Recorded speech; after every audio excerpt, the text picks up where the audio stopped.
Paano mag-tasking at mag-withdraw sa Tala application? Hello mga ka-happy! Welcome back to my YouTube channel. This is me again, Ayan Oliveros from Happy Hands Vlog. For today's video, pag-uusapan natin ang about sa isang earning application na kung saan na pwede tayong kumita dito ng pera.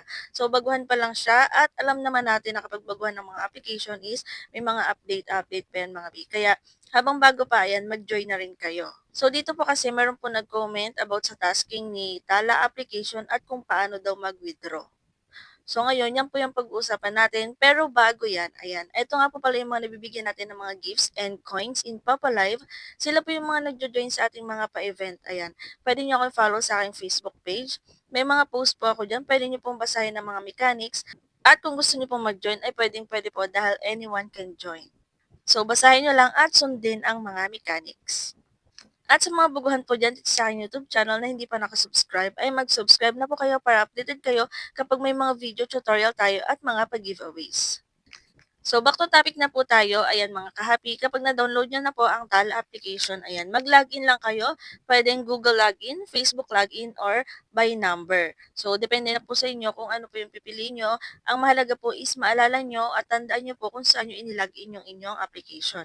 And then, after nyan, select country. For example, nasa Philippines kayo, yan po yung pipiliin ninyo. And then, kapag okay na, ayan, lagyan nyo ng picture. And then, pumili kayo ng gender, so male and female. Kapag nakapili na kayo, hindi na po yan pwedeng mabago. Ayan. Pili po kayo. And then, lagyan nyo ng nickname. Ayan, kung ano yung gusto nyo pangalan dito sa application. Ilagay ninyo ang inyong birthday and then submit. So, kapag okay na, ayan, complete the registration. So, enter Tala Party. And then, turn on notification. Ayan, turn on lang natin yan.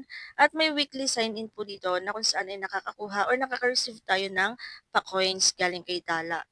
And then, syempre dito mga B, ayan, ito po yung task center niya. At kailangan muna nating mag-face verification. So, kumpletuhin nyo lang po yung face verification para makapag-start na rin po kayo ng tasking. So, ang task po dito kay Tala Party, ayan, audio live tasking nga po pala sa Tala. And then sa mga new host po, valid for 7 days, 10,000 diamonds, 1 hour on mic, and then another 10,000 diamonds, 2 hours on mic. So, maximum of 2 hours per day, total of 20k diamonds daily po yung makiklaim natin na rewards. So, kapag nakompleto nyo yun, may 140k diamonds kayo in 1 week. And then, after 7 days po, nakadepende na sa level ang daily reward. So, lower level is 3k per hour po. And then, 2 hours a day tayo magta-tasking. So, ang makukuha natin is 6,000 diamonds a day. Dito, pag nag-tasking po kayo, 15 minutes muna kayong magtambay or umupo bago po kayo bumaba or malaglag para makount po siya sa inyong oras.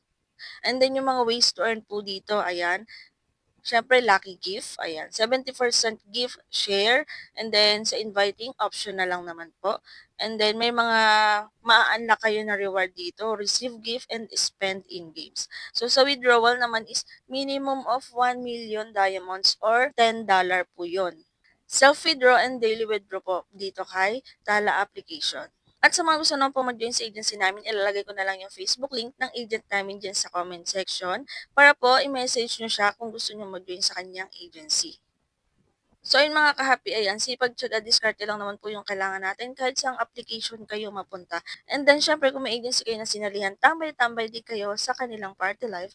Malay mo may mga ka-member ka na naghahagis or naglalaro, ayan. Malay mo mahagisan ka rin. And then kung ikaw may coins ka, pwede ka rin mag-play lucky, hagisan mo rin yung mga ka-member mo. And then, ayan sa withdrawal po, tulad ng sinabi ko kanina, minimum of $10 or 1 million diamonds po yung iipunin natin dito. At narito po yung kanyang mga payment method. So, meron tayo ditong GCash, Maya, Palawan, ShopeePay, and then may mga 3% fee po sila. So, alam naman natin na kapag nag-withdraw tayo sa mga application, may mga fee po talaga. So, ayun lang po mga ka-happy yung tasking dito kay Tala application. And then, kung may mga update naman po, ayan, magbasa-basa po kayo sa mga GC ninyo. Ayan, mag-join kayo sa agency para po maka-join kayo sa mga GC at para updated kayo kapag may mga bago sa application. At sa mga gamers and live streamers naman po dyan na naghahanap ng bilihan ng coins para sa inyong mga gaming application at live streaming application, ay nare-recommend ko sa inyo si CocoDP. Si CocoDP ay isang top of website na kung saan 24/7 open, ikaw mismo yung gagawa ng transaction, wala ka ng mga coin seller, nahihintay mag-reply, click nyo lang po yung link niya sa pinned comment natin para ma-redirect kayo sa website niya. Pagdating nyo dito, makikita nyo na yung sobrang daming mga partners niya na gaming application, ayan, mga trending gaming application, and then mga iba't ibang live streaming application. So, makikita mo dyan si Popo, si Bigo, at iba pa, at may ilaw din po siya. Kung bibili ka ng coins para sa inyong Papa Live account, click nyo lang si Papa Live. Lagay ninyo yung Papa ID. Make sure po na tama yung Papa ID na ilalagay ninyo. And then, pumili kayo kung ilang coins yung bibilhin nyo. Mayroon yung 1K coins, 7,000 coins, and so on. Pumili kayo ng payment method na gagamitin nyo, Kucoin, GCash, or Maya, and then ilagay ninyo ang inyong email address and then click Pay Now at ma-redirect po kayo sa anong payment method yung ginamit nyo para mag-proceed na ang transaction. At wala pa pong 1 minute na sa inyong mga Papa-Live account yun na ang inyong coins na binili. So, ganun lang pong kabilis. Pwede nyo na ipang trade, pang play lucky, or pang laro ng mga games dito kay Papa-Live. And then, disclaimer lang po na si Tala application ay hindi pa po available dito kay CocoDP. So, makikita nyo naman po sa website niya kung ano yung mga application na partners ni CocoDP. At pwede nyo i-follow si CocoDP sa kanilang Facebook page. May mga posting po sila dyan kapag may mga announcement sila at kapag may mga bago silang mga partners and then kung may mga pa-event din po sila. So, yun lang mga ka-happy for today's video. Kung may mga tanong po kayo, pwede kayo mag-comment or i-check nyo ating playlist. May mga free earning app tutorial po tayo dyan. Baka sakali nandiyan mga hinahanap nyo yung tutorial. At kung hindi pa kayo nakasubscribe, ay mag-subscribe na kayo para updated kayo sa mga susunod nating videos. Yun lang and thank you for watching.